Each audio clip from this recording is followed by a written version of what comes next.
Hello friends, welcome back to my channel Earth Mom Dehradun. मैं हूं ज्योति और वेलकम है आप सभी का मेरे चैनल में नए हैं तो सब्सक्राइब ज़रूर करना। वीडियो पसंद आई तो लाइक ज़रूर करना और कमेंट सेक्शन में अपनी अपनी प्रतिक्रिया, अपने पॉइंट ऑफ व्यू ज़रूर शेयर करना। तो चलिए आज का रिएक्शन वीडियो शुरू करते हैं।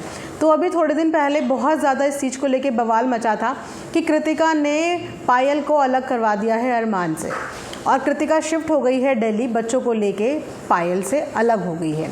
बहुत ज़्यादा बवाल इस चीज़ को लेके मचा, कृतिका को काफ़ी ट्रोल भी किया गया। इससे रिगार्डिंग मैंने अपने चैनल पे पहले भी एक वीडियो डाली थी जहाँ पे मैंने बोला था कि ऐसा नहीं हो सकता कि ये दोनों एक दूसरे से अलग हो जाएं। जहाँ पे अरमान पूरे परिवार को जोड़ने वाली बात कर रहे हैं, वहाँ पे अपने ही घर के लोगों को कैसे बांट देंगे, कैसे उनका डिवीज़न हो जाएगा। और आज अपनी वीडियो के माध्यम से, अपने व्लॉग में उन्होंने इस पूरी बात का क्लैरिफिकेशन दिया है कि ऐसा हम लोग करना तो दूर की बात, सोच भी नहीं सकते, क्योंकि हमारा एक दूसरे के बिना गुजारा नहीं है। इसके लिए मैं हूँ और मेरे लिए ये है, इसके अलावा हमारी और कोई ज़िंदगी है ही नहीं।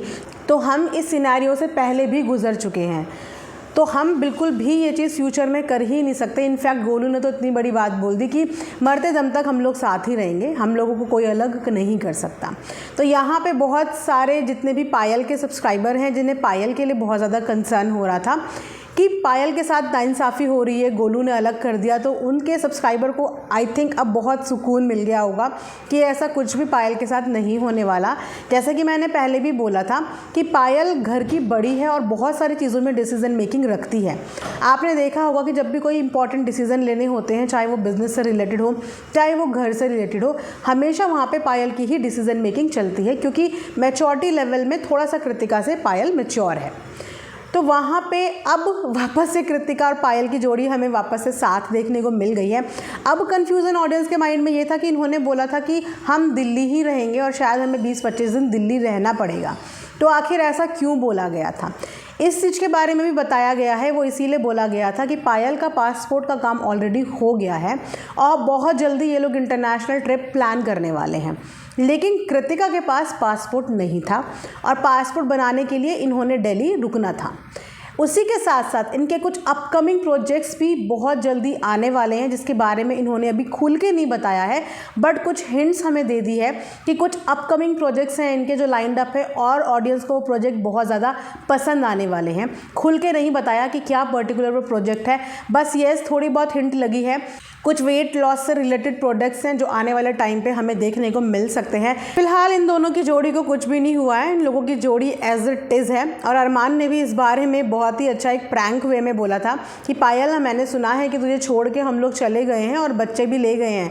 तो वहीं पर उसके बाद उनका फोकस बिल्कुल कृतिका के ऊपर जाता है और दोनों के दोनों वापस से हमें एक ही जगह पर मिलते हैं। फिलहाल दोनों के दोनों दिल्ली आए हैं और वहाँ पर कुछ चीज़ें जो हैं उन्हें वहाँ पर सेट करनी है, क्योंकि दिल्ली में जैसे कि उन्होंने बताया कि उनका कुछ बिज़नेस का प्लान चल रहा है, कुछ फ्यूचर प्लान्स चल रहे हैं, जिसे लेके उनका अब दिल्ली आना जाना रहेगा।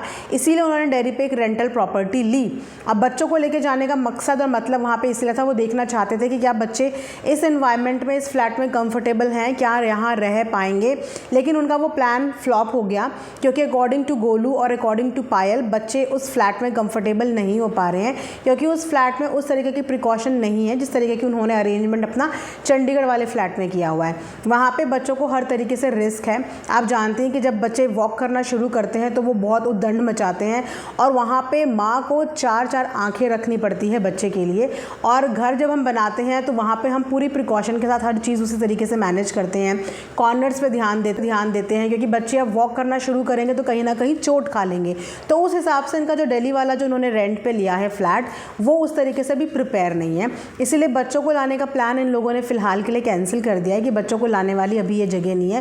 प्लस बता रहे थे मच्छर भी वहाँ बहुत ज़्यादा हैं, और आप जानते ही हैं गर्मियों का सीज़न मतलब डेंगू का सीज़न, तो थोड़ा सा डेंगू से भी बच के रहिए।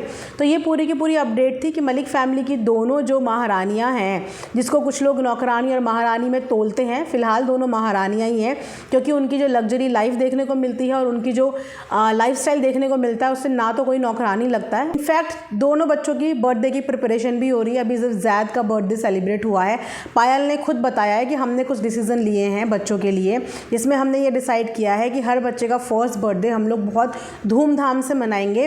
वहीं पे हम लोग अपने बर्थडेज़ को अब सेलिब्रेट नहीं करा करेंगे, सिर्फ चारों बच्चों के बर्थडे सेलिब्रेट होंगे। फर्स्ट बर्थडे सेलिब्रेट होगा, उसके बाद 5th बर्थडे होगा, उसके बाद 10th बर्थडे होगा। तो ये सारे डिसीजन मेकिंग भी आपने देखा ना कि ये सब बातें पायल ने बताई। तो पायल को वो इम्पोर्टेंस, वो वैल्यू उस घर में मिलती है। वो अलग बात है कि जब फैमिली के अलग अलग कैरेक्टर हमें व्लॉग में देखने को मिलते हैं तो ऑडियंस का फेवरेटिज्म हो जाता है, किसी को कोई कैरेक्टर पसंद आता है, किसी को कोई कैरेक्टर पसंद आता है। वही सेम चीज़ें इनकी फैमिली में भी है कि किसी को कृतिका पसंद है, किसी को पायल पसंद है, तो अगर थोड़ा भी 19-20 पायल के साथ होता है तो वहाँ पे कृतिका को ट्रोल करने लगते हैं, और वहीं पे कुछ चीज़ें अगर कृतिका के साथ होती है तो वहीं पे पायल को ट्रोल करने लगते हैं। इनफैक्ट जब ये लोग घूमने भी कभी जाते हैं और मान लो अगर कृतिका के साथ चले गए तो वहाँ पे पायल के जो सब्सक्राइबर हैं वो उठ के धरने पे बैठ जाते हैं कि उसे छोड़ के चले गए, और अगर कृतिका को घर पे छोड़ देते हैं तो पायल चली जाती है तो कहते हैं कि कृतिका को नौकरानी बनाया है, वो सारे बच्चों को संभालती है। मतलब व्लॉगर की ज़िंदगी इज़ फुल ऑफ ट्रॉलिंग, क्योंकि आप 15-20 मिनट के व्लॉग में कुछ चीज़ें अगर नहीं दिखाते हो तो वहाँ पे जो है ऑडियंस वो है एज्यूम करने लगती है। फिलहाल बेसिकली ये रिएक्शन इसी चीज़ के बारे में था कि दोनों कहीं एक दूसरे से अलग नहीं हो रहे हैं, उनके कुछ वर्क हैं जो चल रहे हैं, जो पेंडिंग चीज़ें हैं, कुछ अपडेट प्रोजेक्ट्स हैं, फ्यूचर प्रोजेक्ट्स हैं, जिसकी वजह से दोनों को दिल्ली आना जाना लगा रहेगा। कभी एक साथ भी दिखेंगे और हो सकता है कभी अलग अलग भी मैनेज करना पड़े। और यही पता चला है व्लॉग के ज़रिए कि जो वेट लॉस हुआ है पायल का, वो वेट लॉस किस प्रोडक्ट की वजह से हुआ, कुछ उस प्रोडक्ट से रिलेटेड बिजनेस प्लान किया गया है। फुल फ्लैज में अभी ये बात रिवील नहीं की गई है, बट आने वाले दिनों में ये चीज़ें रिवील हो जाएंगी कि बेसिकली इनका जो बिज़नेस है वो क्या है। तो ये था आज का एक रिएक्शन वीडियो। आई होप आप लोगों को पसंद आया होगा। कमेंट सेक्शन में ज़रूर बताना कितने लोग इन दोनों को वापस देख के खुश हैं, कितने लोगों को इनकी जो जोड़ी है वो एक साथ देख के अच्छी लग रही है। क्योंकि जिस दिन ये दोनों की अलग होने की र्यूमर्स फैलने लगी थी उस दिन बहुत सारे लोगों ने आके मेरे को भी कमेंट सेक्शन में बहुत कुछ बोला था कि नहीं गोलू ने ये कर दिया, गोलू ने वो कर दिया। एंड आई थिंक अब आप लोग चिल आउट हो गए होंगे कि गोलू ने ऐसा कुछ भी नहीं किया है, ना आज ऐसा किया है, ना वो आगे कभी ऐसा कर पाएगी, क्योंकि गोलू अपने एंड पे पायल को बहुत ज़्यादा रिस्पेक्ट देती है और ये हमें व्लॉग में देखने को मिलता है। हर जगह पे वो उसको आगे भी रखती है और हर जगह पे उसकी बात मानती भी है। वहीं पे रही बात बच्चों की जिम्मेदारी, तो मुझे लगता है बच्चों की जिम्मेदारी तो ये लोग मिल बांट के ही दिखाते हैं। वो अलग बात है कि व्लॉग में हर चीज़ कैमरे में नहीं आ पाती कि कौन कितना कर रहा है, तो जिस समय जो कर रहा होता है, जिस समय जो रिकॉर्ड होता है उसके हिसाब से ऑडियंस के सामने दिखा दिया जाता है। तो फिलहाल इनकी जोड़ी को कुछ भी नहीं होने वाला और आगे फ्यूचर तक का इन लोगों ने बता दिया है कि मरने से पहले तो हमारा कुछ भी नहीं होने वाला, मतलब हम लोग अलग नहीं होने वाले। तो बिल्कुल भी जो इनकी ऑडियंस है, जो इन्हें प्यार करती है, बिल्कुल भी फिक्र ना करें, ये दोनों वापस से साथ आपको देखने को मिल गई हैं। आप लोग कमेंट सेक्शन में ज़रूर बताना कि आप लोगों को कैसा लगा। मिलेंगे नेक्स्ट वीडियो में, तब तक अपना ध्यान रखिए। Thanks for watching earth Mom Dehradun.